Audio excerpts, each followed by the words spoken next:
Books जीवन की सीख सबसे कीमती वस्तु बुक्स। राजा महेंद्रनाथ हर वर्ष अपने राज्य में एक प्रतियोगिता का आयोजन करते थे जिसमें हजारों की संख्या में प्रतियोगी भाग लिया करते थे और विजेता को पुरस्कार से सम्मानित किया जाता है।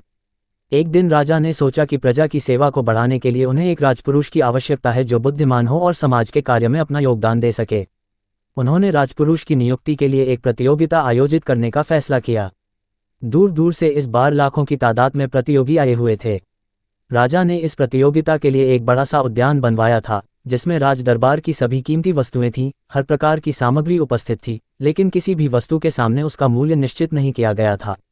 राजा ने प्रतियोगिता आरंभ करने से पहले एक घोषणा की जिसके अनुसार जो भी व्यक्ति इस उद्यान से सबसे कीमती वस्तु लेकर राजा के सामने उपस्थित होगा उसे ही राजपुरुष के लिए स्वीकार किया जाएगा। प्रतियोगिता आरंभ हुई। सभी उद्यान में सबसे अमूल्य वस्तु तलाशने में लग गए। कई हीरे जवाहरात लाते, कई सोने चांदी, कई लोग पुस्तकें, तो कोई भगवान की मूर्ति, और जो बहुत गरीब थे वे रोटी, क्योंकि उनके लिए वही सबसे अमूल्य वस्तु थी। सब अपनी क्षमता के अनुसार मूल्य को सबसे ऊपर आंकते हुए राजा के सामने उसे प्रस्तुत करने में लगे हुए थे। तभी एक नौजवान राजा के सामने खाली हाथ उपस्थित हुआ। राजा ने सबसे प्रश्न करने के उपरांत उस नौजवान से प्रश्न किया, अरे नौजवान, क्या तुम्हें उस उद्यान में कोई भी वस्तु अमूल्य नजर नहीं आई? तुम खाली हाथ कैसे आए हो?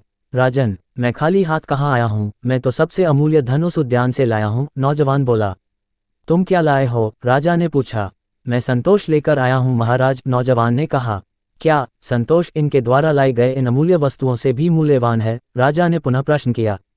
जी हाँ राजन, इस उद्यान में अनेकों अमूल्य वस्तुएं हैं पर वे सभी इंसान को क्षण भर के लिए सुख की अनुभूति प्रदान कर सकती हैं।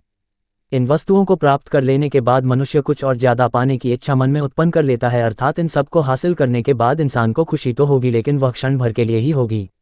लेकिन जिसके पास संतोष का धन है, संतोष के हीरे जवाहरात हैं, वही इंसान अपनी असल जिंदगी में सच्चे सुख की अनुभूति और अपने सभी भौतिक इच्छाओं पर नियंत्रण कर सकेगा, नौजवान ने शांत स्वर में उत्तर देते हुए कहा। नौजवान को लाखों लोगों में चुना गया और उसे राजपुरुष के लिए सम्मानित किया गया।